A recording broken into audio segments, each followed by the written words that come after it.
Friends இப்போ சொல்லி அடிக்க போகிற பாருங்க. மாட்டி வச்சுரா மேலே வந்துச்சு ஒரு ஆளுக்கு. ஃப்ரெண்ட்ஸ் மீன் பார்த்தீங்கன்னா ஷூவில் மாட்டி விட்டு போயிடுது. சத்தியமா பெரிய மீனானா அது. ஆஹா, அதான் ஷூவில் அது டேலண்ட்டாக ஷூவில் மாட்டி விட்டு போயிடுது பார்த்தியா, குழந்தை ஷூவில். இன்னும் அந்த மீன் பெரிய மீனாக நினைக்கிறேன். ஓ டேலண்ட்டாக ஷூவில் மாட்டி விட்டு எஸ்கேப் பண்ணிக்கிட்டீங்களா?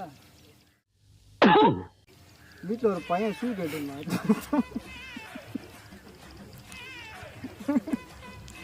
ஃப்ரெண்ட்ஸ் வீட்டில் ஒரு பையன் ஷூ கேட்டுருந்தான். அப்படியே நல்லா தான் இருக்குது. இப்போ கொடுத்துருவோம்.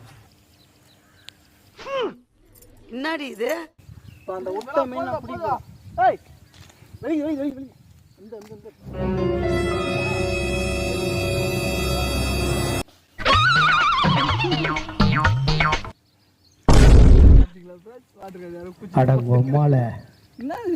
இந்த வாட்டர் கேனு செருப்பு ஷூவெல்லாம் மாட்டுது.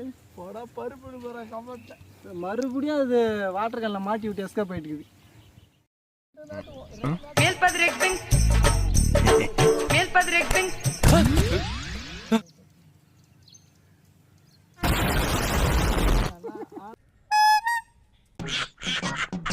ஐயோ ஐயோ, என்ன தம்பி என்னாச்சு?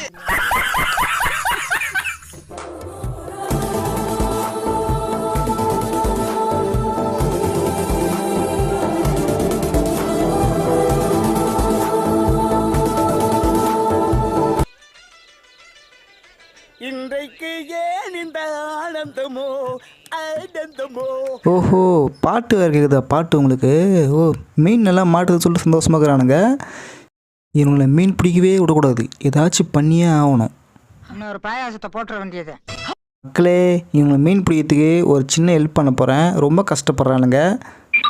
இப்போ நம்ம என்ன பண்ண போகிறோன்னா, உள்ளே வந்து மீன் மொத்தம் மாட்டிங்குது. அதனால் இந்த குச்சி வச்சு குத்தி மொத்த மீன் வெளியே எடுக்க போகிறோம். மீன் வரக்கூடாது. எந்த பக்கம் போய் குத்துறது? இந்த பக்கம் போவோம்.